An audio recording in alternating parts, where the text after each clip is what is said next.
Mesdames et messieurs, soyez salués où que vous soyez, partout à travers les quatre coins du globe. Dès que vous êtes là, mettez suffisamment de j'aime et partagez la vidéoconférence partout à travers le monde. Ça pleure du côté de la France. La Fédération de Russie vient de frapper, mais très fort, sur les infrastructures françaises du côté du sol russe. Oui, il s'agit de cette entreprise Total Énergie. Cette structure du groupe Bolloré, ce groupe français, composé d'autres personnalités multinationaux du monde, qui est en train de sentir des représailles, des rétorsions des Russes sur leurs revenus du côté de la Fédération de Russie.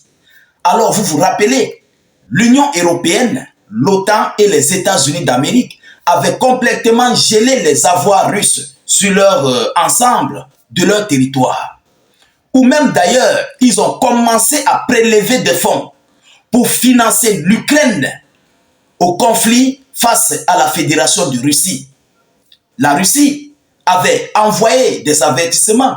La Russie, par la porte-parole des affaires étrangères, Mme Maria Zakharova, elle avait complètement mis des allégations et les hautes autorités russes, telles que Dmitri Medvedev, Dmitri Peskov et même Vladimir Poutine, s'étaient exprimés là-dessus.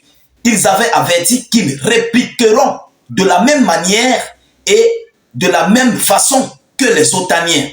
Vous comprenez? Aujourd'hui, c'est cette structure qui est en pleurs, qui est en larmes sur le territoire russe. Mais qu'est-ce qui s'est réellement passé? La Russie ne rigole plus. Chères dames, chers messieurs, les hauts responsables de Total Énergie sur le territoire russe, par voie téléphonique, ils ont échangé avec le patron du côté de l'Europe. Mais ce que la Russie a prélevé, c'est ça qui fait mal. Écoutez, ce que la Russie a fait, ça leur dépasse. La Russie n'a même pas laissé le temps. La Russie ne laisse même pas le temps à ces derniers de toucher à leurs biens, de toucher à leurs revenus. Oui.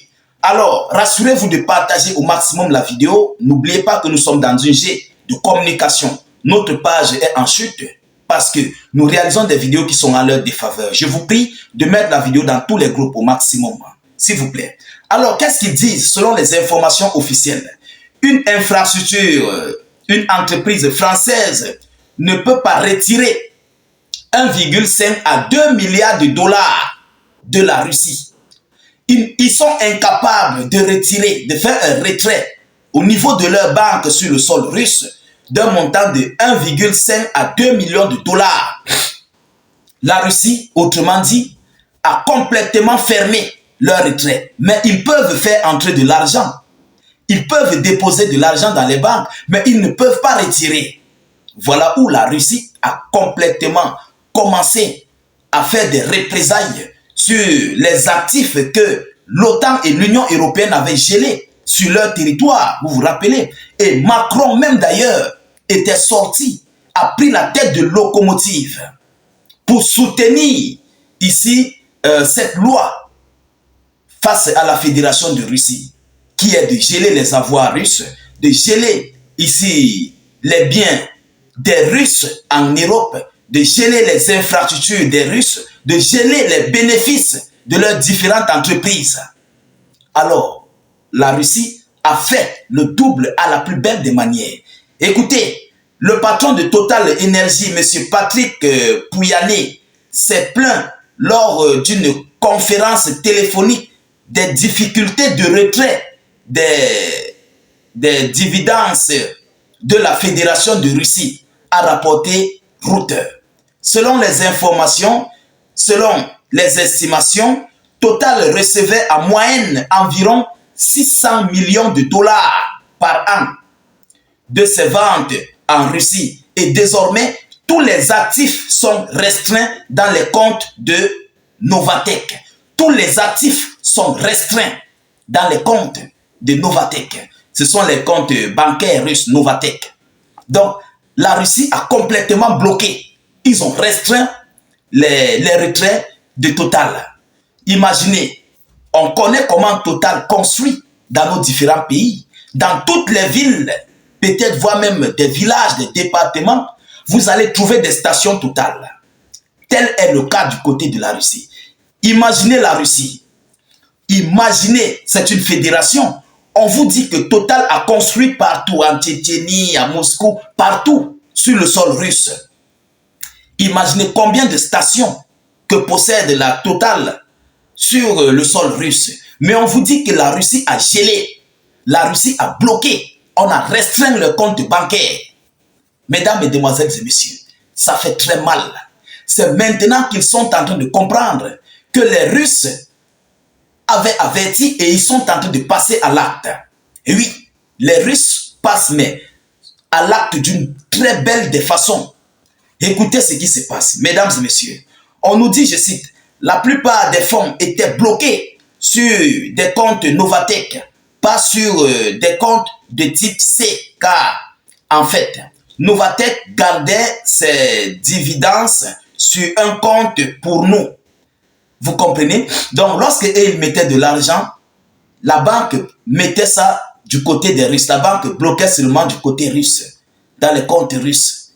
Eux, les gens de Total mettaient de l'argent, la Russie bloquait et on a restreint. Vous comprenez? Lorsqu'on restreint ton compte, ça veut dire que tu ne peux plus avoir accès à ce compte. Tu ne peux plus ni retirer, ni envoyer. Donc, c'est bloqué. Alors, voilà d'abord l'un des premiers pas que la Russie vient d'élaborer. Vous comprenez? Face à cette situation, les Français, plus précisément le groupe Bolloré, imaginez-vous, on parle de 1,5 à 2 milliards de dollars. 2 milliards de dollars, c'est une grosse somme d'argent. C'est une énorme somme. 2 milliards de dollars.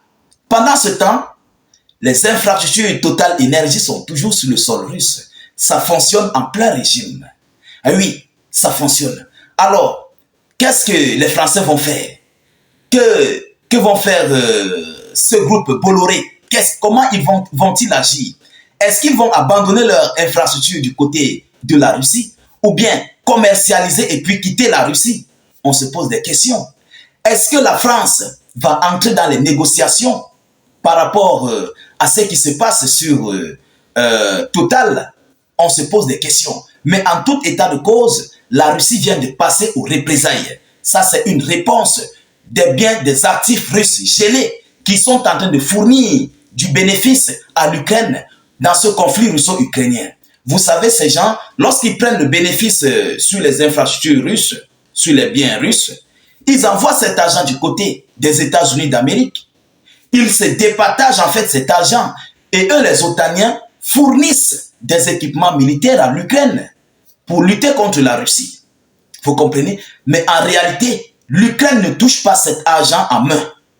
Cet argent, ça se volatilise au niveau des infrastructures, comment dirais-je, au niveau des sociétés militaires en fait.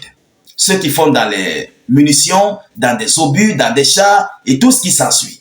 C'est là-bas que l'argent de la Russie est départagé. Et maintenant, la Russie vient de faire pareil. Alors, à qui ça fait mal? Mesdames, mesdemoiselles et messieurs, voilà ce que la Russie vient de faire ces dernières 24 heures sur la France.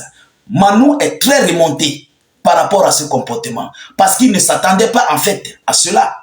Oui, il ne s'attendait pas. C'est quelque chose qui fait très mal.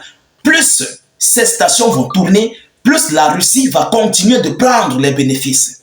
Mais eux, ils achètent le pétrole russe sur le territoire russe. Ils donnent de l'argent. Mais lorsque ce pétrole passe se déverser dans les pompes, les revenus sont bloqués en Russie. C'est très fort. Donc voilà ce que la Russie est en train de faire à la France. Alors, mesdames, mesdemoiselles et messieurs, partagez au maximum la vidéoconférence. Mettez-la partout à travers le monde. Surtout, sécurisez la vidéo avec beaucoup de j'aime et de cœurs. N'hésitez pas de cliquer sur le lien de notre chaîne YouTube dans les zones de commentaires. Abonnez-vous au maximum à la chaîne YouTube.